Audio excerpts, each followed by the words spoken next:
ప్రతి కులానికి ఒక సంఘం ఉంది, మతానికి సంఘం ఉంది. కాబట్టి యూట్యూబ్ ఛానళ్ళకు కానీ డిజిటల్ మీడియాలో ఒక సంఘం ఉండడానికి గత 2-3 ఏళ్ళ నుంచి అనుకుంటూనే ఉన్నాం. కాళోజీ సీనన్నతో కూడా వాళ్ళ ఆఫీస్కి వెళ్ళి కలిసినాం.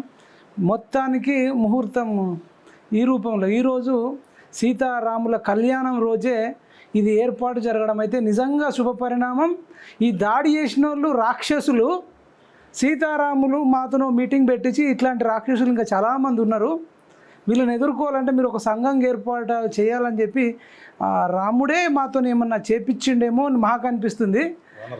ఇది వానరసేన అనుకోవచ్చు. మరి ఇక్కడ ఇది ఒక అసలు చూడాలి మీరు అందరూ. అంటే పొలిటికల్ లీడర్లు చాలామంది బీఆర్ఎస్, బీజేపీ, కాంగ్రెస్, కమ్యూనిస్టులు, తర్వాత ది మెయిన్ మీడియా, మళ్ళీ పోలీసులు వీళ్ళంతా ఒకటైనప్పుడు మేము డిజిటల్ మీడియాలో డిఫరెంట్ ఐడియాలజీ ఉంటే మేము ఎందుకు ఏకం కావద్దు అనేది ఇవాళ మేము కళ్ళు తెరిచినాం. మాలో మాకు చాలా ఉన్నప్పటికి కూడా ఎవడో లఫుట్ గాడికి మేము భజన చేసే బదులు, లేపే బదులు మా తెలంగాణ డిజిటల్ మీడియా అసోసియేషన్కి భజన చేస్తాం.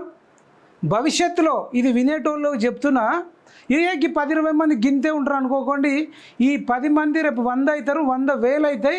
రేపు 1,00,000 మంది భారీ బహిరంగ సభ పెట్టి ఇదే బండి సంజయ్ కానీ ఇంకా ఎవరన్నా భౌతిక దాడులు ఏ నాయకుడు చేపించిన వాళ్ళను ఓడగొట్టేదాకా ఈ మీడియా అంతా అదే నియోజకవర్గంలో పనిచేసేటట్టు మా కమిటీలో డిస్కషన్స్ చేస్తాం. ఇప్పుడు బండి సంజయ్ని చేయించిండని నేనైతే ఇంకా ఫైనల్గా అంటే నా పర్సనల్గా అనుకోలేదు. ఒకవేళ ఆయన స్పందించకపోతే, ఖండించకపోతే ఇంకా ఇప్పటికే దాదాపు ఫిక్స్ అవుతున్నారు.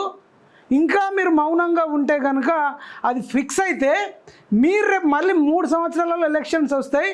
కరీంనగర్ అంతా ఇంటింటికైనా తిరిగే పరిస్థితి వస్తుంది. అంతదాకా తెచ్చుకోవద్దు. ఇమ్మీడియట్గా మీరు స్పందించాలని బండి సంజయ్ గారిని కోరుతూ, గిరీష్ దారమోని అన్నకు, వాళ్ళ కుటుంబ సభ్యులకు, మేము దాదాపు ఒక్కొక్కరికి 4-5 లక్షల మంది సబ్స్క్రైబర్స్ ఉన్నారు. 50 లక్షల మంది సబ్స్క్రైబర్సు అండగా ఉన్నామని తెలియజేస్తూ జై జవాన్, జై కిసాన్, జై హింద్.